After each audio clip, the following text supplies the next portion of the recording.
पूर्व मंत्री राजेंद्र सिंह गुढ़ा की अचानक से बिगड़ी तबीयत, सड़क पर ही हो गए निढाल, समर्थकों में छा गई उदासी, समर्थक पास बैठकर उनके सेहतमंद होने की करते रहे दुआ, चिकित्सक पहुंचे मौके पर, पूर्व मंत्री को पहुंचाया गया झुंझुनू बीडी के अस्पताल। हम आपको बता दें कि पूर्व मंत्री राजेंद्र सिंह गुढ़ा की तबीयत उस वक्त बिगड़ गई जब वो झुंझुनू के इस्लामपुर कस्बे से लेकर झुंझुनू कलेक्ट्रेट तक करीब 16 किलोमीटर की पैदल यात्रा सोमवार को की और तपती चिलचिलाती धूप में इस पैदल यात्रा करने के बाद झुंझुनू कलेक्ट्रेट के बाहर करीब 2 घंटे तक विरोध प्रदर्शन करते रहे और लोगों को संबोधित करते रहे धूप में खड़े होकर।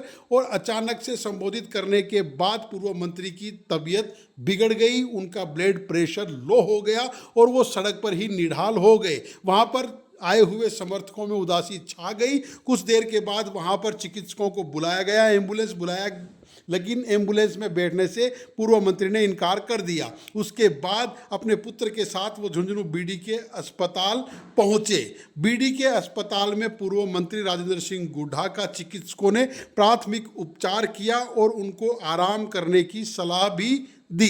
पूर्व मंत्री का अचानक से ब्लड प्रेशर लो हो जाना उनकी सेहत के लिए अच्छा नहीं था। प्राथमिक उपचार देते समय झुंझुनू बीडी के अस्पताल के इमरजेंसी वार्ड में झुंझुनू कोतवाल श्रवण कुमार व अन्य पुलिसकर्मी भी वहां पर मौजूद रहे। पूर्व मंत्री घर जाने की जिद करते रहे, मगर पुलिसकर्मियों ने और उनके साथ उनके पुत्र और अन्य परिजनों ने उनको समझाया कि सेहत के लिए आपको प्राथमिक उपचार देना जरूरी है।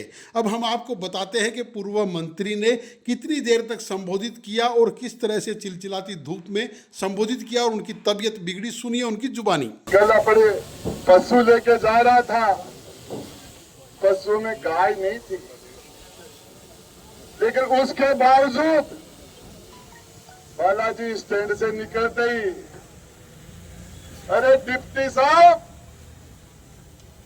अरे एसपी साहब, अरे कलेक्टर साहब, उस फारूक को क्यों पीटा गया, क्यों से पैसे छीन लिए गए, लूटा खोज मुसलमानों के साथ क्यों कर रहे हो?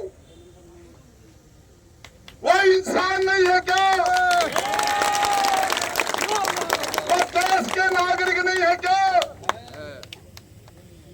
उनमें संविधान में उनको बराबरी का अधिकार नहीं है क्या? क्यों कर रहे हो? सबसे गरीब मुसलमान अरबिन रांद्र खाओगा के?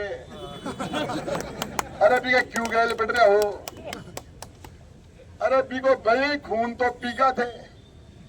151 में थाना में बंद करके रात में 50,000 रुपया लेके छोड़ दी। थारा सत्यानाश कौन जाएगा के? जाएगा के? पुलिस की धमकी, FIR दर्ज कर लेंगे, नाम लिखवा का रिपेयर, नाम काटवा का रिपेयर, चालान करवा का रिपेयर, FIR लगावा का रिपेयर। अरे रिपेयर खाओ, गोबर खाओ ना।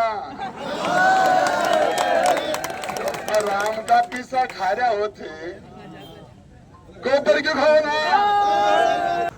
अरे भैया तपना पड़ेगा, यहाँ से जयपुर भी जाना पड़ेगा, लड़ना पड़ेगा, खड़ा होना पड़ेगा, इसके खिलाफ बोलना पड़ेगा, आवाज उठानी पड़ेगी, इस नाइंसाफी के खिलाफ आवाज उठानी पड़ेगी। और यदि ये बेरहम लोग मुगल आजम में बनेंगे, अरे सलीम है नोलगढ़ कठिन है वो, मुगल आजम में बनेंगे। वो अकबर बोलता है अनारकली, ये सलीम तुझे मरने नहीं देगा और मैं तुझे जीने नहीं दूंगा। तो मुसलमाना की हालत है वो बना रखी है। क्या कर रखा तुमने? इन मजलूमों को क्यों सता रहे हो? इस्लामपुर से तुम्हें क्या शिकायत है? कल तुम्हें निजामपुर से शिकायत होगी, तुम्हें सुल्ताना से भी शिकायत होगी, तुम्हें शेखावाटी में से शिकायत होगी, तुम्हें MI रोड से भी शिकायत होगी, तुम्हें इस कमरू शाह की दरगाह से शिकायत होगी, तुम्हें फतेहपुर की दरगाह से शिकायत होगी, तुम्हें बंकर की दरगाह से शिकायत होगी। ये रुकेंगे नहीं मेरे भाई बबलू, इनको रोकना पड़ेगा, खड़ा होना पड़ेगा। ये नाइंसाफी पसंद लोग हैं, आवाज उठानी पड़ेगी। और मैं कहता हूं इंसाफ के लिए, सच्चाई के लिए, गरीब के लिए, मजलूमों के लिए जान दे देंगे हम, जान दे देंगे हम। क्या बात करते हैं?